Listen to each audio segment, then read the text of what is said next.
Hello everyone, welcome back to the channel One Cup Commerce, and today I am here to discuss a new topic of your chapter number 1 of Indian economy on the eve of independence।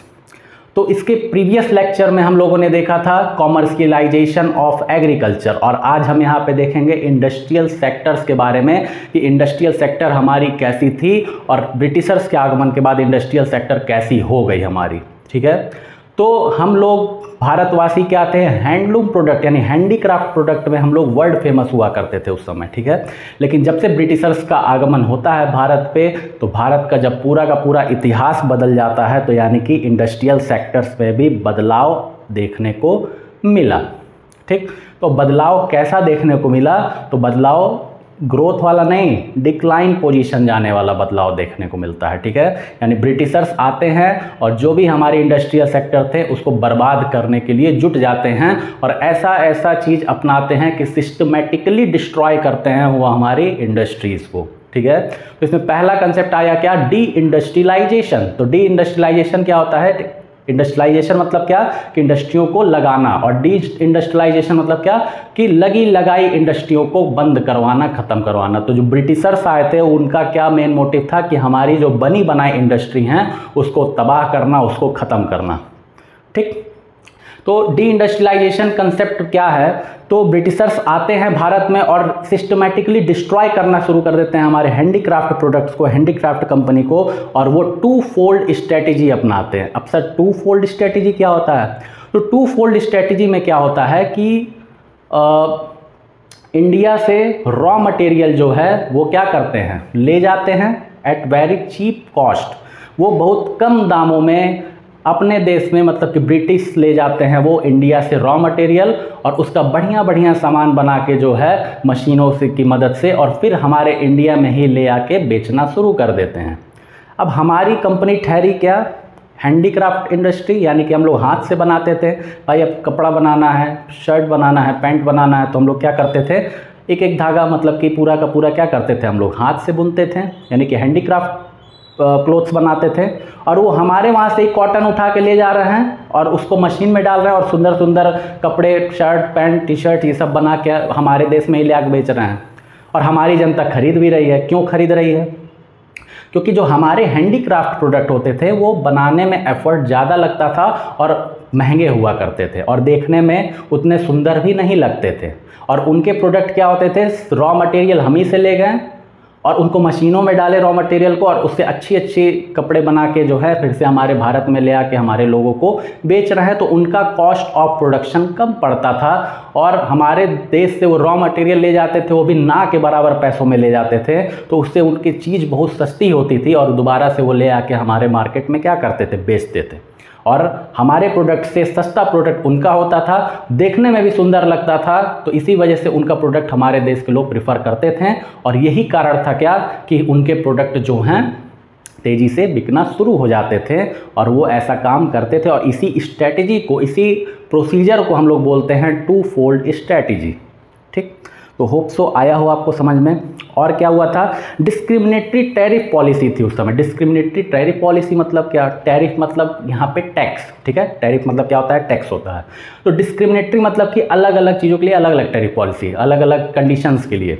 तो जैसे कि Britishers जब हमारे वहाँ से raw material ले जा रहे हैं अपने देश में, यानी कि हमारा देश उनको एक्सपोर्ट कर रहा है, ठीक, तो उस समय वो एक भी रुपये टैक्स नहीं देते थे।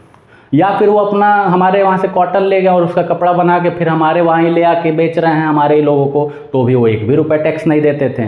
लेकिन हमारा भारत अगर जो है अपना हैंडीक्राफ्ट प्रोडक्ट अगर बाहरी मार्केट में बेचने जाने का सोचता था, तो उस पर हैवी टैक्स इम्पोज कर दिया जाता था। हमारे अपने हैंडीक्राफ्ट प्रोडक्ट पे हैवी टैक्स इम्पोज कर दिया जाता था, जिसकी वजह से हमारा कॉस्ट ऑफ प्रोडक्शन और ज़्यादा हो जाता था, हमारे सामान का दाम और महंगा हो जाता था, जिसकी वजह से लोग खरीदते ही नहीं थे। और उनका सामान का दाम सस्ता रहता था क्योंकि वो चीप कॉस्ट में रॉ मटेरियल भी ले जाते थे और मशीनों की मदद से बनाते भी थे। मशीनों से कॉस्ट ऑफ प्रोडक्शन भी उनका कम पड़ता था, लेकिन वो मार्केट में हमारे ले आके दोबारा बेचते थे, उस पर भी टैक्स नहीं लगता था, तो उनका सामान जो है सस्ते में बिकता था। इसी वजह से हम लोग उनका प्रोडक्ट प्रीफर करते थे।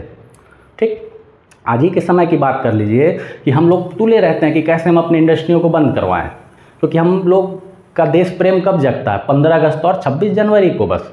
उसके अलावा जो है मोबाइल फ़ोन यूज करेंगे तो चाइनीज़ कंपनी का, ठीक, वीवो ओप्पो इसी का यूज करना है, ठीक है, क्योंकि चाइनीज़ कंपनी है और वो कम दाम में फीचर्स ज़्यादा दे रही है।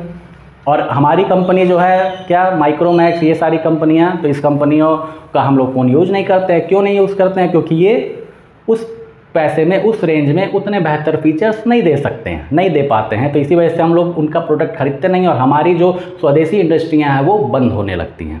और यही चीज़ हुआ था उस समय भी, हमारी इंडस्ट्रियां बंद होना शुरू हो गई थी। और बंद होने का कारण क्या निकला, जब इंडस्ट्रियां बंद होना शुरू हुई तो इसका इफेक्ट, एडवर्स इफेक्ट क्या देखने को मिलता है कि अनएम्प्लॉयमेंट, यानी कि बहुत ज़्यादा बेरोजगारी होने लगती है। भाई जो फैक्ट्री में काम कर रहा है, फैक्ट्री बंद हो गई क्योंकि उसका प्रोडक्ट बिक ही नहीं रहा है, तो भाई अब बैठा थोड़ी खिलाएगा अपने लेबरों को। ये थोड़ी बोलेगा कि नहीं आओ बैठो, आराम से बैठे रहो, शाम में जाना, सो जाओ आराम से, फिर शाम में जाना 5 बजे अपना पैसा लेके जाना। ऐसे थोड़ी इंडस्ट्री चलाएगा वो, क्योंकि भाई सामान का डिमांड मार्केट में है ही नहीं, और मार्केट में जब डिमांड नहीं है तो सप्लाई उसकी करेगा नहीं, तो सप्लाई नहीं करेगा तो भैया चैरिटी थोड़ी चला रहे हैं, अपने अपने घर जाइए आप लोग। यानी कि सब एम्प्लॉइयों को वो घर भेज देता था, यानी कि अनएम्प्लॉयमेंट उस समय चरम सीमा पे थी। और जब अनएम्प्लॉयमेंट हुआ तो कौन सा अनएम्प्लॉयमेंट में कन्वर्ट हो गया, वो डिस्गाइज्ड अनएम्प्लॉयमेंट में कन्वर्ट हो गया। कैसे सर? अब डिस्गाइज्ड अनएम्प्लॉयमेंट क्या होता है? तो डिस्गाइज्ड अनएम्प्लॉयमेंट को हम लोग हिडन अनएम्प्लॉयमेंट के भी नाम से जानते हैं, यानी कि छुपी हुई बेरोजगारी। अब छुपी हुई बेरोजगारी कैसे जनरेट होने लगी उससे, उसकी वजह से? तो होता ये था भाई, फैक्ट्रियाँ छोड़ दिए, फैक्ट्री से निकाल दिया गया तुमको, क्योंकि फैक्ट्री बंद हो गई है। तो जब फैक्ट्री बंद हो गई है तो तुम घर जाओगे तो क्या करोगे? कुछ करोगे ना। तो उस समय के लोगों को और कुछ तो आता नहीं था, एग्रीकल्चर सबको आता था। एग्रीकल्चर ऐसा था कि हर घर में होता था, ठीक है, क्योंकि हम लोग एग्रीकल्चर रिच कंट्री थे, ठीक। तो अब वो भी लोग क्या, घर के लोगों के साथ हाथ बटाने खेतों में जाने लगे। तो अब भाई खेत में जाके तुम सीड्स वगैरह बो रहे हो, तो जहाँ 5 लोग उस खेत में पूरा सीड्स वगैरह लगा सकते हैं, खेती कर सकते हैं, 5 लोग सफिशियंट है उस खेत पे, तो उस 5 लोग की जगह वहाँ पे 10 लोग लगे हुए हैं। अब देखने में लग रहा है कितना बढ़िया, मतलब कि सब लोग रोजगार हैं, लेकिन एक्चुअल में देखो तो 5 लोग उसमें से बेरोजगार हैं। क्यों? क्योंकि वो देख रहे हैं काम करते हुए, तो इसलिए हम उनको बोल दे रहे हैं कि वो रोजगार है, लेकिन एक्चुअल में वो रोजगार नहीं है। उसी को बोलते हैं छुपी हुई बेरोजगारी। हिंदी में बोलते हैं उसको प्रच्छन्न बेरोजगारी, ठीक है।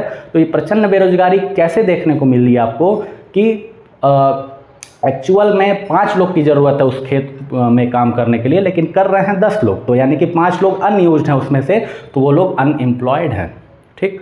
तो ये चीज़ देखने को मिला। और दूसरा क्या देखने को मिला कि हम लोग क्या करना, इम्पोर्ट करना बहुत ज़्यादा स्टार्ट कर दिए, यानी कि आयात करना हम लोग चरम सीमा पे स्टार्ट कर दिए। क्यों? क्योंकि हमारी अपनी फैक्ट्रियां जो थी वो तो बंद करवा दिए तुम लोग, ठीक है। अब जब बंद करवा दिए तो सामान चाहिए ना, तो अब कहाँ से ले आओगे सामान? तो सामान हम मंगवाएंगे बाहर से, तो बाहर से हम लोग इंपोर्ट अपना क्या कर दिए, बहुत ज़्यादा बढ़ा दिए। तो एडवर्स इफेक्ट, बुरा परिणाम इसका देखने को क्या मिला कि हमारी फैक्ट्रियां बंद होना शुरू हो गई, और बंद होने की वजह से अनएम्प्लॉयमेंट शुरू हुआ। और अनएम्प्लॉयमेंट जो है वो कौन सा अनएम्प्लॉयमेंट? डिस्गाइज्ड अनएम्प्लॉयमेंट, यानी कि छुपी हुई बेरोजगारी, यानी हिडन बेरोजगारी, मतलब कि हिडन अनएम्प्लॉयमेंट। और हिंदी में बोला जाए तो प्रच्छन्न बेरोजगारी देखने को मिला। और दूसरा क्या देखने को मिला कि इंपोर्ट जो है वो क्या हो गया था, बहुत ज़्यादा बढ़ गया था इस वजह से। तो होप सो आज का लेक्चर आपको समझ में आया हो। तब तक के लिए नेक्स्ट लेक्चर नेक्स्ट क्लास में देखेंगे, तब तक के लिए धन्यवाद, बाय।